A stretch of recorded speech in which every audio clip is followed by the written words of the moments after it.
तो दोस्तों, किसी हिट फिल्म का सीक्वल बनाना आसान नहीं होता और सीक्वल अगर ऐसी फिल्म का हो जिसने सिनेमा के इतिहास में सबसे ज्यादा कमाई का रिकॉर्ड बनाया हो तो फिर समझा जा सकता है कि चुनौती कितनी बड़ी है। चुनौतियों को पार करने में ही इंसान की असल काबिलियत का प्रमाण मिलता है। और 68 साल के हो चुके निर्माता निर्देशक जेम्स कैमरून की नई फिल्म अवतार द वे ऑफ वाटर देखने के बाद समझ आता है कि इंसान जो सोच सकता है वह हासिल भी कर सकता है। ये फिल्म न सिर्फ इंसानी कल्पनाओं की उड़ान है बल्कि विश्व सिनेमा का एक नया अध्याय है, एक नया मोड़ और एक ऐसा नया उदाहरण भी है जिसमें सिनेमा का भविष्य छिपा हुआ है। तो दोस्तों, आज हम एक्सप्लेन करने वाले हैं अवतार the way of water movie को। तो वीडियो को शुरू करते हैं और अगर वीडियो अच्छा लगे तो वीडियो को लाइक जरूर कीजिएगा और इसी तरह की वीडियोस पाने के लिए आप हमारे चैनल को सब्सक्राइब भी कीजिएगा ताकि आपको इसी तरह के लेटेस्ट और फ्रेश कंटेंट मिलते रहे। तो फिल्म की कहानी शुरू होती है उसी पेंडोरा से, जहां धरती के इंसानों को पहले एक बेशकीमती खनिज की तलाश थी, लेकिन अब कहानी 10 साल आगे आ चुकी है। धरती इंसानों के रहने लायक नहीं बची है और उन्हें तलाश एक ऐसे ग्रह की जहां पर इंसानों की बस्तियां बसाई जा सके। जिसके बाद हमें जैक सली को दिखाया जाता है जो कि पूरी तरह से नावी बन चुका था। तो अब जैक सली और नेटेरी का परिवार भी अब बढ़ रहा है। 2 बेटे हैं, एक बेटी है और एक गोद ली हुई बेटी भी है। साथ में एक इंसानी बच्चा भी है जिसे इंसानों से ज्यादा नावी समुदाय के बीच रहना ज्यादा भाता है। तो जैक सली और नेटेरी का परिवार एकदम सुखद परिवार था। वो लोग काफी खुश थे और उनकी फैमिली एकदम परफेक्ट फैमिली है। जिसके बाद जैक अपने बच्चों को शिकार करना भी सिखाता है। सब कुछ सही चल रहा होता है। उनके बच्चे अब बड़े भी होने लगे थे और जब एक दिन रात के समय में नेटेरी और जैक सली जब एक जगह पर बैठे हुए थे, तभी अचानक से जैक सली की नजर आसमान की तरफ जाती है और वो देखता है कि कई सारे एलियन शिप उन्हीं की तरफ आ रहे हैं। जैसे ही वो नीचे आते हैं तो उनमें से कई सारे रोबोट्स निकलते हैं और वो नीचे उतरते ही तबाही मचाना शुरू कर देते हैं। वो काफी सारे थे, इसलिए जैक सली उनका सामना नहीं कर पाता है और इसी के साथ ये सीन यहीं पर कट होता है। जिसके बाद एक लैब का सीन दिखाया जाता है जहां पर हम एक अवतार को देखते हैं जो कि कई सालों से सो रहा था, लेकिन अचानक से उसे होश आने लगता है और उठते ही वो उत्पात मचाना भी शुरू कर देता है। जिससे कि हमें पता चलता है कि ये आदमी कोई और नहीं बल्कि कर्नल है, जिसे 10 साल पहले जैक सली ने मार दिया था। लेकिन अब वो फिर से जाग चुका है और पूरी तरह से नावी बन चुका है। साथ ही उसे पुरानी कर्नल की सारी याददाश्त भी वापस मिल चुकी है और उसका सिर्फ एक ही मकसद है कि किसी भी हालत में जैक सली से बदला लेना है और उसे जान से मारना है। जिसमें कि कई सारे मेजर और इंसानी लोग उसका साथ भी देते हैं। जिसके बाद कर्नल प्लानिंग करता है कि जिस जगह पर जैक सली ने उसे मारा था वो लोग उसी जगह पर जाएंगे और जैक सली को मार गिराएंगे। तो अब वो लोग उसी जगह पर पहुंच जाते हैं और छानबीन करना शुरू कर देते हैं, लेकिन अभी तक तो उन्हें कोई भी नहीं मिला था। तो जिस जगह पर कर्नल के लोग छानबीन कर रहे हैं उसी जगह से थोड़ी दूरी पर जैक सली के चारों बच्चे यहाँ पर मटर गश्ती कर रहे होते हैं। वो इस जंगल को घूम रहे थे और मस्ती भी कर रहे थे। जिसके बाद कर्नल और उसकी पूरी टीम उस जगह पर पहुंच जाती है जहां पर जैक सली ने कर्नल को मारा था। कर्नल इस जगह को कैसे भूल सकता है, क्योंकि उसे एक एक पल याद है। साथ ही हम देख पाते हैं कि जैक सली के चारों बच्चे कर्नल और उसकी पूरी टीम को देख रहे होते हैं। उन्हें कुछ गड़बड़ सा लगता है, इसलिए वो तुरंत ही अपने पिता जैक सली को कांटेक्ट करते हैं और उन्हें ये सारी बातें बताते हैं। जैक सली को भी कुछ अजीब सा लगता है, इसलिए वो उन बच्चों को वहां से तुरंत ही भाग जाने को कहता है। लेकिन इससे पहले कि वो बच्चे वहां से भाग पाते, वो सभी लोग उन्हें बंधक बना लेते हैं। लेकिन थोड़ी ही देर के बाद यहाँ पर जैक सली और नेटेरी पहुंच जाते हैं और काफी लड़ाई के बाद वो लोग अपने बच्चों को यहाँ से छुड़ाने में कामयाब तो हो जाते हैं। लेकिन कर्नल ने उस इंसानी बच्चे मतलब कि स्पाइडर को पकड़ लिया था और वो उसे अपने साथ ले जा लेता है। तो स्पाइडर के ले जाने के बाद जैक सली और नेटेरी काफी दुखी थे, क्योंकि भले ही वो उनका बेटा नहीं था लेकिन वो हमेशा उनके साथ रहा करता था, इसलिए वो उनके लिए बेटे से भी कम नहीं था। जिसके बाद कर्नल और मेजर और उनके आदमी स्पाइडर से पूछताछ करना शुरू करते हैं। वो स्पाइडर को काफी टॉर्चर करते हैं और उनसे जैक सली और उन लोगों के पते के बारे में पूछते हैं, लेकिन स्पाइडर उन्हें कुछ भी नहीं बताता है। जिसके बाद कर्नल अकेले ही स्पाइडर से पूछताछ करने के लिए जाता है और यहाँ पर हमें पता चलता है कि दरअसल स्पाइडर कर्नल का ही बेटा है। दूसरी तरफ जैक सली को बहुत अच्छे से मालूम चल चुका था कि कर्नल उसके पीछे है, इसलिए वो अपनी सरदारगिरी को छोड़ देता है और अपनी सरदारगिरी किसी और को सौंप देता है और फिर वो अपनी पूरी फैमिली को लेकर यहाँ से हमेशा हमेशा के लिए चला जाता है। अब जैक सली को एक ऐसी जगह की तलाश थी जहाँ पर वो अपनी फैमिली के साथ सुखी से जिंदगी बसर कर सके। जिसके बाद वो लोग मेटकायना समुदाय के टोनावारी के पास शरण लेने के लिए जाते हैं, जो कि दिखने में तो थोड़े थोड़े उन्हीं की तरह थे, लेकिन वो काफी तेज भी थे। साथ ही वो लोग सिर्फ समुद्र और तटीय क्षेत्र पर निवास करते थे, लेकिन जैक सली के पूरा का पूरा परिवार जंगलों में निवास करता है, इसलिए पानी में तो वो रह ही नहीं सकते थे। इसके बावजूद जैक सली उन्हें यहाँ पर शरण देने के लिए कहता है, लेकिन यहाँ पर सरदार की पत्नी उनसे कहती है कि वो लोग कमजोर है, वो हमारे साथ नहीं रह सकते क्योंकि हम लोग समुद्र में निवास करते हैं और तुम लोग जंगलों में, तो तुम लोग हमारे साथ रह ही नहीं सकते। तुम्हें हमारे साथ रहने के लिए काफी कुछ सीखना पड़ेगा। इसके बाद सरदार और उसकी पत्नी डिसाइड करते हैं कि वो लोग यहीं पर रुकेंगे।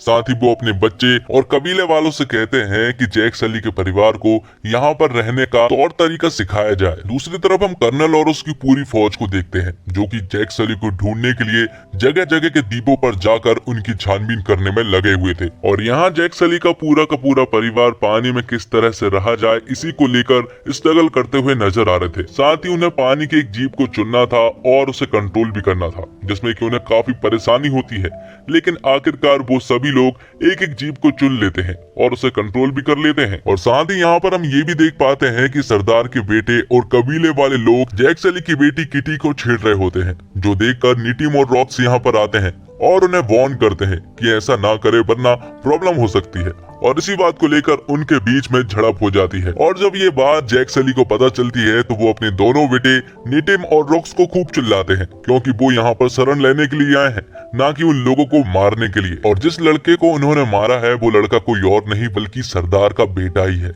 इसलिए जैक सली तुरंत ही रॉक्स को उनसे माफी मांगने के लिए कहता है। इसलिए रॉक्स उनके पास जाता है और उनसे माफी मांगता है, लेकिन यहाँ पर सरदार का बेटा रॉक्स को माफ तो कर देता है, पर वो उसे अपने साथ शिकार पर भी ले जाने लगता है। तो रॉक्स भी उनके साथ चला जाता है, लेकिन अचानक ही वो लोग रॉक्स को चकमा देकर वहां से चले जाते हैं। और फिर थोड़ी देर के बाद यहाँ पर एक विशालकाय भेल आती है जो कि रॉक्स के ऊपर अटैक कर देती है।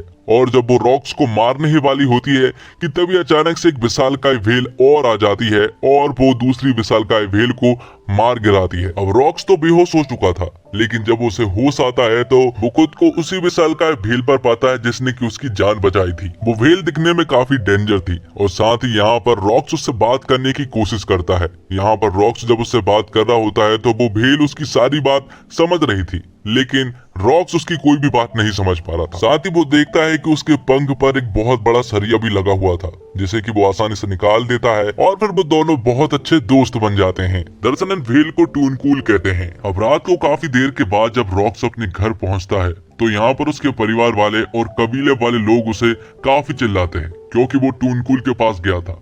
लेकिन यहाँ पर जब वो उन्हें बताता है कि उसका एक पंख कटा हुआ था, तो ये सुनने के बाद कबीले वाले लोग तुरंत ही रॉक्स से कहते हैं कि आज के बाद वहां पर कभी मत जाना, क्योंकि वो पायकान है। दरअसल पायकान के ऊपर आरोप है कि उसने कई सारे नावियों को मारा था और वो काफी डेंजर भी है, इसलिए वो उन्हें उनसे दूर रहने को कहता है। लेकिन रॉक्स उनसे कहता है कि ऐसा नहीं है, पायकान बहुत अच्छा है, क्योंकि वो तो अब उसका दोस्त भी बन चुका है। लेकिन फिर भी वो लोग उनसे दूर रहने को कहते हैं। जिसके बाद हम देखते हैं कि कर्नल अब तटीय क्षेत्रों की तलाशी करने के लिए निकल पड़ा था, जिसमें कि उसका साथ एक आदमी भी दे रहा था जो कि समुद्री क्षेत्रों को काफी अच्छे तरीके से जानता है। इसलिए जैक सली को ढूंढने के लिए अब वो तटीय क्षेत्रों की तलाशी करने के लिए निकल पड़े थे।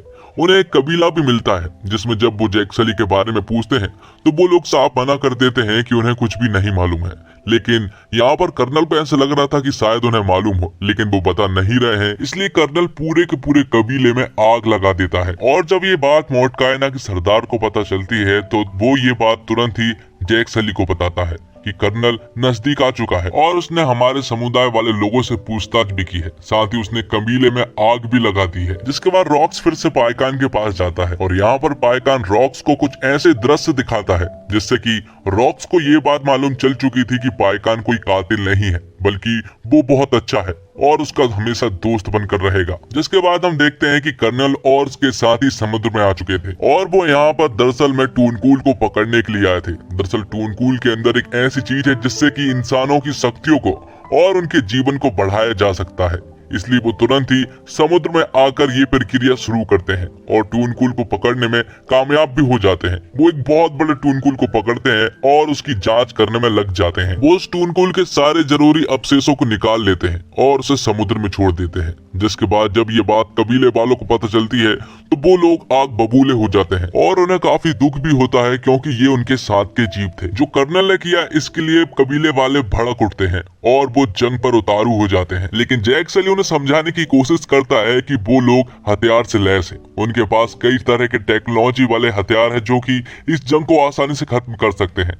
हमारे लिए अभी जंग इम्पोर्टेंट नहीं है, बल्कि हमारे लिए अभी सिर्फ टूनकूल इम्पोर्टेंट है। हमें उन्हें किस तरह से बचाया जा सके, हमें सिर्फ इन्हीं बारे में सोचना है। जब ये बात रॉक्स को पता चलती है कि टूनकूल की जान खतरे में है, तो उसे ऐसा लगता है कि कहीं न कहीं पाइकान की जान भी खतरे में होगी। इसलिए वो तुरंत ही पाइकान के पास जाने लगता है। लेकिन उसके साथ ही और उसके भाई उसे रोकने की काफी कोशिश भी करते हैं। लेकिन इसके बावजूद रॉक्स पाइकान के पास पहुंच जाता है। उसे भी एक बड़ा सा तीर लगा हुआ था, जिसे कि वो लोग निकालने में लग जाते हैं। साथ ही वो लोग देखते हैं कि कर्नल और उनके साथ ही उनके नजदीक आने लगते हैं। इसलिए रॉक्स तुरंत ही अपने पिता जैक सली को कांटेक्ट करता है और उन्हें बताता है कि कर्नल और उसकी शिप हमारे ही तरफ आ रही है, जो कि लगभग 2 किलोमीटर के नजदीक होगी। तो जैक सली ये बात सबसे पहले सरदार को बताता है और वो अपनी पूरी की पूरी फौज लेकर समुद्र की तरफ आने लगते हैं। साथ ही कर्नल ने ये देख लिया था कि जैक सली के बच्चे समुद्र में अकेले हैं, इसलिए वो उनके पीछे एक बड़ी सी टुकड़ी को लगा देते हैं और यहाँ पर वो लोग उसके बच्चों को पकड़ने में कामयाब भी हो जाते हैं। अब कर्नल जैक सली से कहता है कि अगर वो अपने बच्चों को जिंदा चाहता है तो वो उसके पास अकेला ही आए। अब क्योंकि जैक सली के पास कोई और रास्ता नहीं था, इसलिए वो अकेला ही उसके पास जाने लगता है। और जैक सली जब उसके पास जा ही रहा होता है कि तभी हम यहाँ पर पाइकान को देखते हैं, जो कि शिप के ऊपर अटैक कर देता है और यहाँ के कई सारे लोगों को वो अकेला ही मार गिराता है। और इसी चीज का फायदा उठाकर जैक सली और उसकी पूरी फौज शिप के ऊपर अटैक कर देती है, जिसके बाद जैक सली अपने बच्चों को बचाकर यहाँ से ले जाने लगता है। लेकिन रॉक्स और नेटीरी कहते हैं कि उन्हें स्पाइडर को भी बचाना है, जो कि शिप के अंदर मौजूद है।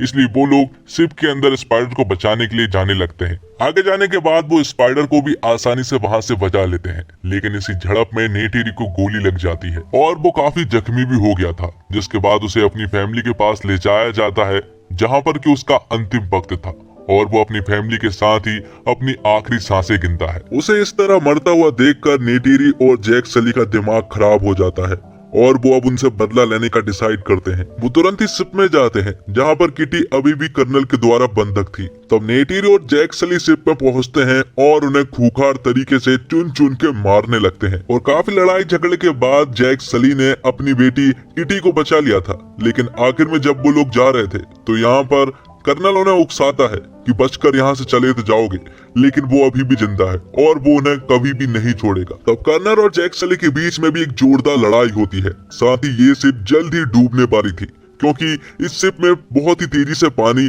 भरा रहा था, जिससे कि आखिर में जैक सली कर्नल को मार गिराता है।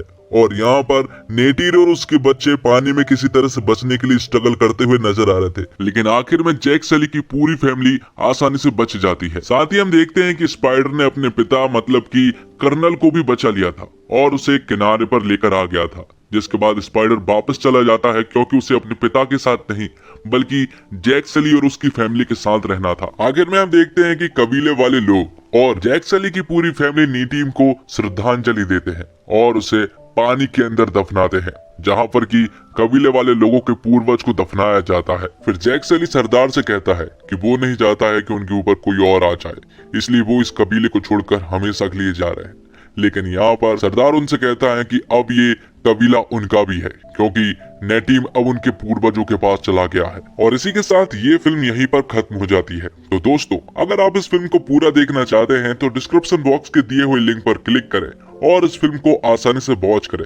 उस वेबसाइट का नाम है moviesdekhe.com। तो दोस्तों, उम्मीद करता हूँ आपको ये वीडियो पसंद आई होगी। वीडियो पसंद आई हो तो वीडियो को लाइक जरूर कीजिएगा और अगर आप हमारे चैनल के साथ जुड़ना चाहते हैं तो आज ही हमारे चैनल को सब्सक्राइब कीजिए, ताकि आपको इसी तरह के लेटेस्ट और फ्रेश कंटेंट ढूंढने के लिए इधर उधर ना जाना पड़े। धन्यवाद। जय हिंद, जय भारत, जय श्री राम।